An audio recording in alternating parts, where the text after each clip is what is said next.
Tahun 2025 menjadi tahun penuh duka bagi Indonesia. Ribuan nyawa melayang, jutaan terdampak, dan alam seolah menunjukkan amarahnya. Dari barat ke timur, negeri ini diuji rentetan bencana, meninggalkan luka dan pekerjaan rumah besar. Ini bukan sekadar angka, ini kisah kehilangan, perjuangan, dan ketangguhan bangsa. Video ini merangkum bencana alam terbesar tahun ini sebagai pengingat dan pelajaran penting. Mari kita mulai perjalanan ini, agar kita semua bisa lebih sadar dan waspada. Setiap akhir tahun, tepatnya dari November hingga Desember, Sumatera kembali menghadapi amukan alam. Hujan ekstrem turun tanpa henti, membasahi tanah, atap rumah dan jalanan. Langit seolah tak pernah cerah, awan gelap menggantung berat, membawa ancaman yang tak kasat mata. Bagi warga Sumatera, musim hujan tahun ini terasa berbeda, lebih deras, lebih lama, dan lebih menakutkan dari biasanya.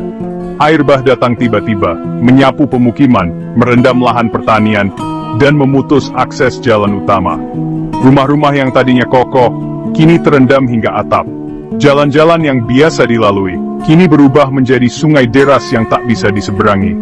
Warga terjebak, tak bisa kemana-mana, menunggu bantuan datang. Tak hanya banjir, longsor pun terjadi di banyak titik. Tanah yang jenuh air tak mampu lagi menahan beban. Akhirnya longsor menimbun rumah, menelan harapan dan masa depan warga. Tim SAR berjibaku di tengah lumpur dan reruntuhan, mencari korban yang tertimbun, berpacu dengan waktu dan cuaca buruk. Lebih dari 1.000 jiwa tewas, 200 lebih masih hilang tanpa kabar. Setiap angka adalah nyawa, adalah cerita yang terputus.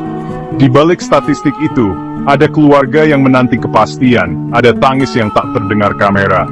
Di balik angka-angka korban, ada keluarga yang kehilangan segalanya, rumah, harta benda, bahkan anggota keluarga tercinta. Mereka hanya bisa saling menguatkan, berpelukan di tengah reruntuhan, mencoba menerima kenyataan pahit yang menimpa. Bencana ini juga meninggalkan luka pada alam.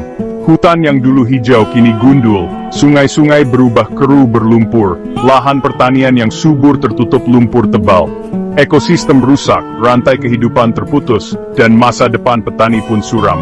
Infrastruktur lumpuh total, jalan rusak parah, jembatan runtuh, pasar-pasar yang biasanya ramai kini sepi. Ekonomi lokal terhenti, aktivitas sosial nyaris tak berjalan. Warga harus berjuang keras untuk bertahan hidup di tengah keterbatasan. Tak hanya manusia yang jadi korban, habitat orangutan Tapanuli dan satwa liar lainnya ikut hancur. Hutan yang menjadi rumah mereka kini rusak, memaksa satwa-satwa itu mencari tempat baru, menambah daftar panjang kerusakan lingkungan yang sulit dipulihkan. Pemerintah dan relawan bergerak cepat, mengevakuasi korban, mendistribusikan bantuan logistik, dan membangun posko darurat. Namun, skala bencana yang sangat besar, membuat upaya mereka terasa belum cukup. Banyak warga masih menunggu bantuan, berharap ada keajaiban di tengah keterpurukan. Warga yang selamat kini memulai hidup dari nol di tenda-tenda pengungsian. Anak-anak belajar di tenda darurat, orang tua berusaha mencari nafkah seadanya. Suasana pengungsian penuh harapan, tapi juga duka dan ketidakpastian. BMKG mengungkap, kombinasi monsun Asia dan siklon tropis menjadi pemicu utama curah hujan ekstrem tahun ini. Fenomena alam yang tak bisa dihindari, tapi bisa dipelajari untuk mengurangi dampaknya di masa depan. Sumatera mengingatkan kita semua, alam bisa berubah ganas kapan saja. Bencana bisa datang tanpa peringatan, menghancurkan apa saja yang ada di hadapannya. Tragedi ini harus menjadi titik balik, bukan sekadar catatan sejarah yang dilupakan. Saatnya kita belajar dari pengalaman pahit ini, memperkuat kesiapsiagaan, dan membangun sistem peringatan dini yang lebih baik. Sudah saatnya kita bertanya pada diri sendiri, seberapa siapkah kita menghadapi bencana berikutnya? Apakah kita hanya akan menunggu, atau mulai bergerak bersama untuk melindungi masa depan Sumatera dan generasi mendatang? Dalam hitungan hari, dua provinsi di ujung barat Indonesia, Aceh dan Sumatera Utara, dilanda bencana yang hampir bersamaan. Kedua wilayah ini, yang dikenal dengan kekayaan budaya dan sejarahnya, kini harus menghadapi kenyataan pahit. banjir bandang dan longsor rentakkan kehidupan ribuan orang. Sungai-sungai yang biasanya menjadi sumber kehidupan, tiba-tiba berubah menjadi ancaman. Air meluap tanpa ampun, membawa lumpur dan puing, menghancurkan rumah-rumah, sawah, dan fasilitas umum. Longsor pun tak kalah dahsyat, menimbun desa-desa kecil di lereng bukit. Lebih dari 300 jiwa ditemukan tak bernyawa, sementara ratusan lainnya masih dinyatakan hilang. Setiap hari, tim SAR dan relawan berpacu dengan waktu, berharap menemukan korban selamat di antara reruntuhan. Tangisan dan pelukan haru mewarnai pos-pos pengungsian. Banyak keluarga terpisah, tak tahu nasib orang-orang tercinta. Trauma lama akibat bencana masa lalu kembali menghantui, menambah beban psikologis para penyintas. Desa-desa di bantaran sungai dan lereng bukit, kini berubah menjadi zona merah. Infrastruktur vital seperti jembatan dan jalan utama hancur, membuat akses bantuan ke daerah-daerah terisolasi semakin sulit. Banyak warga terjebak tanpa listrik, air bersih, dan makanan. Di tengah keterbatasan, muncul kisah-kisah heroik. Warga saling membantu. Relawan bahu-membahu mengevakuasi korban dan mendistribusikan bantuan. Namun, duka dan kehilangan tetap membayangi setiap langkah mereka. Anak-anak harus kehilangan orang tua, duduk termenung di sudut pengungsian. Lansia menunggu pertolongan di atap rumah, berharap ada perahu atau helikopter yang datang menyelamatkan. Bencana hidrometeorologi basah kini menjadi ancaman paling mematikan di kawasan ini.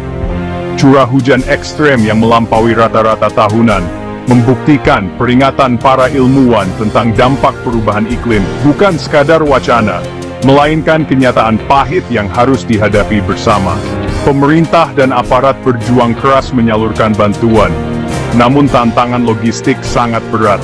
Jalanan berlumpur, jembatan putus, dan cuaca buruk menghambat distribusi logistik ke pelosok-pelosok terdampak. Fase darurat hanyalah permulaan. Setelah air surut dan puing-puing dibersihkan, pekerjaan besar menanti, rehabilitasi dan rekonstruksi, membangun kembali rumah, sekolah, dan fasilitas umum yang hancur. Tragedi ini menjadi pengingat bahwa kita butuh perubahan paradigma dalam membangun wilayah rawan bencana. Perencanaan yang lebih tangguh, edukasi masyarakat, dan kolaborasi lintas sektor sangat penting agar tragedi serupa tak terulang di masa depan. Badai tropis senyar bukan hanya sekadar badai yang melanda satu negara. Ia bergerak melintasi batas-batas negara, membawa dampak besar ke Indonesia, Malaysia, dan Filipina. Fenomena ini menunjukkan betapa rentannya kawasan Asia Tenggara terhadap bencana alam yang bersifat lintas negara, di mana satu badai bisa memicu krisis di banyak tempat sekaligus. Hujan ekstrem yang dibawa oleh senyar, didorong oleh sungai atmosfer, menumpahkan air dalam volume yang luar biasa besar. Kota-kota yang biasanya ramai mendadak lumpuh, jalanan berubah menjadi sungai, dan sungai-sungai yang meluap menenggelamkan permukiman. Fenomena ini memperlihatkan betapa dahsyatnya kekuatan alam yang tak bisa dikendalikan manusia.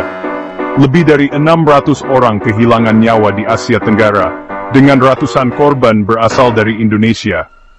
Ribuan lainnya terpaksa mengungsi, meninggalkan rumah dan harta benda mereka. Setiap angka korban adalah kisah duka, keluarga yang terpisah, dan harapan yang pupus di tengah bencana.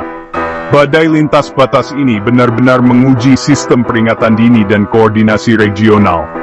Para petugas di Pusat Kendali Cuaca bekerja tanpa henti, memantau data dan mengirimkan peringatan ke berbagai daerah. Namun, tantangan komunikasi dan keterbatasan teknologi masih menjadi hambatan besar dalam merespons bencana secepat mungkin. Di Indonesia, badai senyar memperparah banjir dan longsor yang sudah terjadi sebelumnya. Rumah-rumah hancur, jalan-jalan terputus, dan akses bantuan menjadi sangat sulit. Banyak warga yang terjebak di daerah terpencil, menunggu pertolongan datang di tengah cuaca buruk.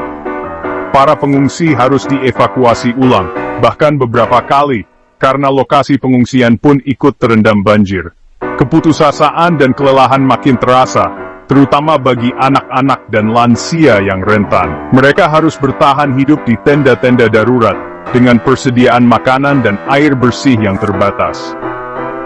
Inilah contoh nyata compound events, bencana berlapis yang saling memperparah. Ketika banjir dan longsor terjadi bersamaan, dampaknya menjadi jauh lebih besar dan sulit diatasi. Desa-desa yang sebelumnya aman kini berubah menjadi zona rawan bencana, dan upaya pemulihan pun menjadi lebih kompleks. Kini, kerjasama regional dalam pertukaran data cuaca dan mitigasi bencana menjadi keharusan mutlak. Negara-negara Asia Tenggara harus saling berbagi informasi, teknologi dan sumber daya, agar bisa merespons bencana dengan lebih efektif. Hanya dengan kolaborasi, kita bisa memperkuat ketahanan kawasan terhadap ancaman serupa di masa depan. Krisis iklim bukan lagi isu masa depan, ia sudah hadir di depan mata kita.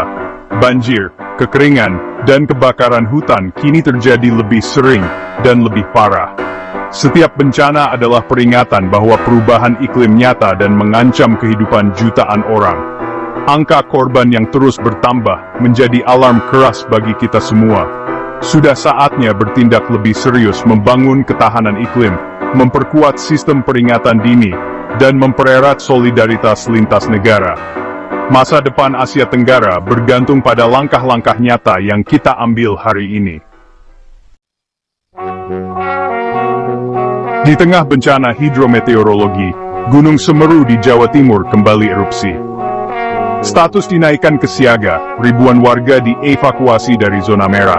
Proses evakuasi berjalan tertib, menunjukkan kesiapsiagaan meningkat. Belum ada korban jiwa, tapi ribuan orang harus meninggalkan rumah dan lahan. Abu vulkanik mengancam kesehatan terutama anak-anak dan lansia. Ketersediaan masker dan air bersih di pengungsian sangat krusial. Aktivitas Semeru mengingatkan Indonesia di atas cincin api selalu terancam bencana geologi. Mitigasi berlapis dan kolaborasi antara kearifan lokal dan sains jadi kunci. Ketangguhan warga dan teknologi harus berjalan beriringan. Semeru adalah pengingat kesiapsiagaan tak boleh lengah. Sepanjang tahun tercatat hampir 3.000 bencana alam di Indonesia, rata-rata 8 per hari. Banjir, cuaca ekstrem dan longsor mendominasi, diperparah perubahan iklim. Karhutla tetap jadi ancaman serius, terutama di musim kemarau. Provinsi Jawa dan Sumatera jadi langganan bencana akibat kepadatan dan alih fungsi lahan. Setiap bencana berarti kerugian material dan korban jiwa. Akumulasi ribuan bencana jadi beban berat bagi pembangunan nasional. Pendekatan reaktif sudah tak memadai, mitigasi dan pencegahan harus jadi prioritas. Investasi pada sistem peringatan dini dan edukasi masyarakat sangat mendesak.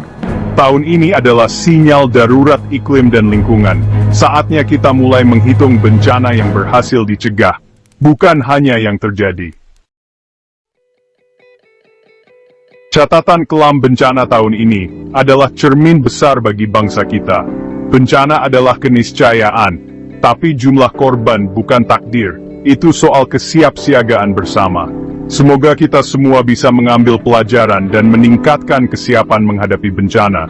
Jika video ini bermanfaat, tekan subscribe, like, dan bagikan seluas-luasnya. Semakin banyak yang sadar mitigasi bencana, semakin tangguh Indonesia. Terima kasih telah menyimak. Tetap waspada, dan tetap peduli.